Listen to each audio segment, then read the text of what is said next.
တောပိုက်ကောင်များ၏ရာသီဥတုလောင်ချိုက်ထဲတွင်တောပိုက်ကောင်၄ကောင်ရှင်းကြလေသည်အထီးတစ်ကောင်အမနှစ်ကောင်နှင့်ကျန်တစ်ကောင်မှာမွန်းကင်းစားကလေးဖြစ်သောကြောင့်အထီးမှန်အမမှန်မခွဲခြားနိုင်သေးပေတောပိုက်ကောင်လောင်ချိုက်၏ရှေ့တွင်ကျွန်တော်နှင့်ဇနီးဖြစ်သူသာရှိနေကြလေသည်ကျွန်တော်တို့ရောက်နေသောတရိတ်ဆန်ရုံကလေးမှာငကိုကလေးကနာမည်မကြီးသည့်အပြင်စနေတနင်္ဂနွေနားယူပြီးစတနင်္လာနေ့ဖြစ်သောကြောင့်လာရောက်ကြည့်ရှုသူများမှလည်းတရိတ်ဆန်ရုံထဲမှာတရိတ်ဆန်အရေးအတွက်လောက်ပင်မရှိပဲကျဲပါလျက်ရှိကြလေသည်ကျွန်တော်တို့နှစ်ယောက်၏အဓိကရည်ရွယ်ချက်မှာလည်း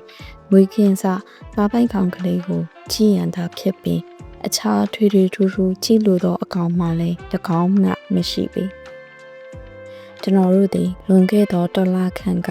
အဆိုပါတရိတ်ဆန်ရုံထဲတွင်သားပိုက်ကောင်ကလေးတစ်ကောင်ဝေးဖွားခဲ့ကြောင်းသတင်းစာထဲတွင်ဖတ်ခဲ့ကြရပါသည်ထိုသတင်းကိုကြားပြီးသည့်အချိန်မှစပြီးသားပိုက်ကောင်ကလေးကိုလက်တွေ့သွားကြည့်နိုင်သည့်နနက်အထိတလားမျှစောင့်ဆိုင်ခဲ့ကြရပါသည်ထိုချိန်ထိတင့်တော်သည့်အခြေအနေမျိုးကဖြစ်မလာခဲ့သောကြောင့်ဖြစ်ပါသည်တခုသောနနက်ခင်တွင်မိုးများကနောက်တစ်နေ့နနက်ခင်အထိဇက်တိုက်ဆိုသလိုပြင်းထန်စွာရွာသွန်းခဲ့ပါသည်မိုးတိတ်သွားတော့လေလမ်းများကရွှွနှုံများဖြင့်ဆူတီးဆူဆူဖြစ်နေသောကြောင့်လမ်းသွား၍မကောင်းအောင်ဖြစ်ခဲ့ရပါသည်ရာသီဥတုကတတရရရှိလာသောအချိန်တွင်မိန်းမကတောခိုက်သည့်ဝေဒနာကိုခံစားလာရပြန်သည်ကျွန်တော်ကိုယ်တိုင်ကလည်းရုံးသို့မတော်မဖြစ်သွားရသည့်ကိစ္စများကလည်းဇက်တိုက်ဆိုတဲ့ကဲ့သို့ပေါ်ပေါက်နေခဲ့လေသည်သို့ဖြင့်အချိန်တစ်လကျော်အောင်ကြာသွားခဲ့ပါတော့သည်ထိုတစ်လဆိုသောအချိန်ကာလသည်မတိမတာကုံဆုံးသွားခဲ့ပါသည်ထိုကုံဆုံးသွားသောတစ်လအတွင်းကျွန်တော်တို့မိသားစုဘာတွေလုပ်ခဲ့မိသည်တို့ကိုပြန်ပြောင်းသုံးသပ်ကြည့်ရမိပါသည်အလုံးမျိုးစုံကိုလုံးမိခဲ့သလိုခံစားမိတဲ့ကဲ့သို့ဘာဆိုဘာမှမလုပ်ဖြစ်ခဲ့ဟုလည်းခံစားလာရပါသည်လာခုံ၍သတင်းစာပိုးသည့်ကလာလေးကသတင်းစာပိုးလာတောင်းသည့်အချိန်ထိဘာတစ်ခုကိုမှသတိမထားမိပဲမိမိရော့ပဲနေခဲ့မိပါသည်မိတို့ဆိုစေကမူတာပိုက်ကောင်ကလေးကိုတွားကြည့်ရမိမိကိုဆက်ဆိုင်မြတ်မြတ်ရောက်လာခဲ့ပါတော့သည်ထိုနေ့ကကျွန်တော်တို့လင်မယားသည်နနက်6 နာရီတွင်အိမ်ယာမှနိုးခဲ့ကြပါသည်ဗရင်လိုက်ကာကိုဖွင့်လိုက်သည်နှင့်ကျွန်တော်တို့သည်ထိုနေ့အားတာပိုက်ကောင်ကလေးကိုတွားကြည့်တင်သည်နေ့ဟုဆုံးဖြတ်လိုက်မိပါတော့သည်သူနှင့်မျက်နှာသက်သွားတိုက်ပြီးနောက်နနက်စာစားကြသည်ထို့နောက်အိမ်မကြောင်မလေးကိုအစာကျွေးကြသည်နောက်ဆုံးတွင်ရေမိုးချိုးအဝိလျှော်ပြီးနောက်နေကအုတ်ထုတ်ကိုစီဆောင်ကအိမ်မထွက်လာခဲ့ကြပါသည်အခုအချိန်ထိတားပိုက်ကောင်လေးအသက်ရှင်လျက်ရှိနေပါမလားမပြောတတ်ဘူးနော်ဓလိတရက်ထားစီရင်ဇနီးတဲ့ကကျွန်တော်အားထို့သို့မေးလာခဲ့လေသည်ရှင်နေသေးရဲ့နဲ့သူပါတယ်ကွာတားပိုက်ကောင်ကလေးတည်သွားတဲ့အကြောင်းကသတင်းစာထဲမှာပါမပါလာသေးတာနေမကောင်းထိုင်မကောင်းဖြစ်လို့စေးရုံတင်ထားရဲဆိုရင်တော့တွေးရမှာမဟုတ်ဘူးစေးရုံတင်ထားရဲဆိုရင်လည်းစေးရုံကိုရောက်နေတဲ့အကြောင်းသတင်းစာထဲမှာပါလာမှာပေါ့ကွာအခုအချိန်လောက်ဆိုရင်စိတ်မကောင်းဖြစ်ပြီးထောင်းတနေရမှာကိုယ်နေရှာမှာပေါ့တားပိုက်ကောင်လေးရလားမိကြီးကိုပြောတာပါမိကြီးကတားလေးကိုပါမှောင်တဲ့ထောင်းခွေကိုခေါ်သွားနိုင်တယ်လေမိမများပေါက်ရှာရှာအတော်တွေးတတ်ကြပါဗလားဟုကျွန်တော်ကစိတ်ထဲတွင်ကောက်ချက်ချလိုက်မိလေသည်ကျမတို့တွေအခုတခါမှတားပိုက်ကောင်လေးကိုမတွေးတတ်ရရင်နောက်ကိုဘယ်တော့မှတွေးခွင့်ရကြတော့မှာမဟုတ်ဘူးနော်ကျွန်တော်ကဘာမှမပြောဘဲငြိမ်နေလိုက်သည်ဒါနဲ့မောင်အရင်တော့ကမွေးခင်းစားတားပိုက်ကောင်လေးတွေကိုတခါမှမတွေ့ဘူးနော်မတွေ့ဘူးသေးဘူးအခုကျမတို့တရိတ်ဆန်ယုံကိုရောက်ရင်တေချာပေါက်တားပိုက်ကောင်ကလေးကိုတွေးရလိမ့်မယ်လို့ရှင်းထင်သလားကိုလည်းပဲသိပါမလဲကျမလည်းအဲ့ဒါကိုပဲစိုးရိမ်နေတာဒါတော့ဒါပေါ့ခွာကျွန်တော်ဤစိတ်ထဲတွင်စကားကြောရှိလာသောမိမကိုဘူးပြန်တော့ကြလာတော့သည်မင်းပြောတာတွေကိုအကုန်လက်ခံပါတယ်ကိုလေးတက္ကလာအုပ်ဝေကင်းစားကလေးကိုလည်းမမြင်ဘူးသေးဘူးဝေလာငါပေါက်စားကလေးရေကူးတာကိုလည်းအခုထိမတွေ့ဘူးသေးဘူးမမြင်ဘူးသေးတဲ့အကောင်ကြီးအများကြီးရှိရတာနဲ့ပေါက်ရှာရှာ တားပိုက်ကောင်ပေါက်စာကလေးကိုမှမေးရတာလေတားပိုက်ကောင်ပေါက်စာလေးမှုလို့ပေါ်မောင်ရဲ့ကျွန်တော်လည်းသူမနဲ့စကားဆက်ပြောခြင်းစီစိတ်ကုန်သွားသည့်အတွက်သတင်းစာကိုသာမဲပြီးစိုက်ကြည့်နေလိုက်ရသည်ဟုတ်တယ်လေယခုအချိန်ထိကျွန်တော်ဒီမိမနဲ့စကားများတိုင်းတစ်ခါဆိုတစ်ခါမှနိုင်ခဲ့ဘူးခြင်းမရှိတော့ကြောင်းဖြစ်လေသည်နောက်ဆုံးတရိษံယုံတို့ရောက်သွားကြတော့အခါတားပိုက်ကောင်လေးမှာမတည်သေးပဲမြေကြီးပေါ်တွင် YouTube ပျော်ပါစွာခုံပေါက်ပြီးသွားနေသည်ကိုတွေးလိုက်ကြရသည်သတင်းစာထဲတွင်တွေးခဲ့ရတယ်လို့မဟုတ်ပဲအတော်ကြီးကိုထွားကြိုင်းလာခဲ့ပြီသည်မဒန်းအရွယ်သို့ရောက်လာပြီဖြစ်သောတားပိုက်ကောင်ကလေးမှာမွေးရင်းသားအရွယ်နှင့်လွန်စွာခြားနားသွားခဲ့ပြီကလေးမဟုတ်တော့တာဟုတ်တယ်နော်မွေးရင်းသားနဲ့လုံးဝမတူတော့ဘူးကျွန်တော်ကပါရောရောင်ပြီးထောက်ခံလိုက်သည်ကျမတို့ဒီထက်စောပြီးလာကြည့်ခဲ့မိရင်ကောင်းမှာကျွန်တော်ကအေးဆိုင်တစ်ဆိုင်သို့သွားပြီးချောကလက်ရည်ချဲမုန့်များကိုဝယ်ကာပြန်လာခဲ့လေသည်မိမကတော့လောင်ချိုက်ထဲမှာတားပိုက်ကောင်ကလေးအားစိုက်ကြည့်နေလေသည်ကလေးမဟုတ်တော့ပဲနော်သူမကထိုစကားကိုပင်ထက်ခါတလဲလဲပြောနေလေတော့သည်ဟုတ်တယ်နော်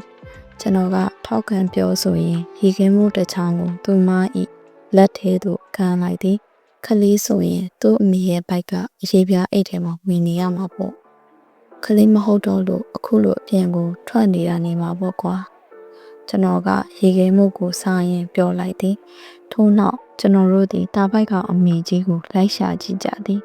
တားပိုက်ကောင်အထီးကြီးကိုချက်ချင်းရှာတွေ့ခဲ့ကြသည်ထို့အကောင်ကြီးမှာကိုလုံးကိုထဲကြီးမားပြီးအစာခွက်ထဲမှမြက်များကိုပညာရှိကြီးတယောက်ကဲ့သို့ခက်တီတီနဲ့စိုက်ကြည့်နေခဲ့လေသည်တားပိုက်ကောင်လေးနဲ့ဖခင်တားပိုက်ကောင်ကြီးကိုဖေလိုက်လျင်ကျန်တဲ့ကောင်မှာအမများဖြစ်ကြလေသည်တိုးပါတော့လဲထိုနှစ်ကောင်မှာကိုလုံးအလွယ်စားနှင့်ရောင်အသွေးကအစနေရာတိုင်းတွင်တူနေကြသောကြောင့်ဘဲအကောင်ကမိခင်ဖြစ်မှန်မခွဲခြားနိုင်အောင်ဖြစ်နေရလေတော့သည်ဘဲအကောင်ကအမေဘဲအကောင်ကအဖြူဆိုတာခွဲဖို့တိတ်ခတ်တာပဲနော်တားပိုက်ကောင်လေးသည်ခုံပေါက်ပြေးလွှားနေရမှရံဖန်ရခါရက်တန့်ပြီးလက်နက်ဖက်ဖြင့်နေချင်းများကိုတူးဆွနေလေသည်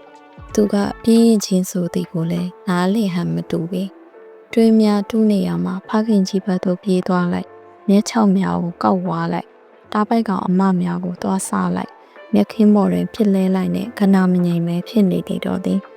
ဘာဖြစ်လို့များတားပိုက်ကောင်တွေကအဝေးကြီးခုန်သွားနေကြတာလဲရန်သူဘေးကလွတ်အောင်လို့ပေါ့ကွယ်သူတို့ရဲ့ရန်သူတွေကဘသူတွေလဲလူတွေပေါ့ကွယ်လူတွေကသူတို့ကိုတနက်နဲ့ပြစ်တက်ပြီးသူတို့ရဲ့အသားတွေကိုစားကြတယ်လေတားပိုက်ကောင်တားငယ်လေးကဘာဖြစ်လို့သူ့မိခင်ကြီးရဲ့ဘိုက်ထဲမှာဝင်နေရတာလဲမိခင်ကြီးပြေးရဲ့အခါတပါးတည်းပါသွားအောင်လို့ပေါ့တားငယ်လေးကတိတ်မြန်မပြေးနိုင်ရှာဘူးသူ့မိမိကတားငယ်ကလေးကိုကာကွယ်ပေးတဲ့သဘောပေါ့နော်ဟုတ်တယ်တတော်ဝါရီဟာဘလို့အကောင်မျိုးဖြစ်ခလေးဘဝမှာမိခင်ရဲ့ကာဝယ်ဆောက်ရှောက်ပေးတာကိုခံခဲ့ကြရတယ်။တားပိုက်ကောင်ပေါ့ဆလေးတွေကြတော့ခလေးဘဝမှာမိခင်တွေကဘလောက်ကြအောင်ကာကွယ်ပေးကြသလဲ။ဖះအိမ်မထွက်မလာရင်တပတ်လောက်အလုပ်ကလေးကတားပိုက်ကောင်များကိုလေးလာထားခဲ့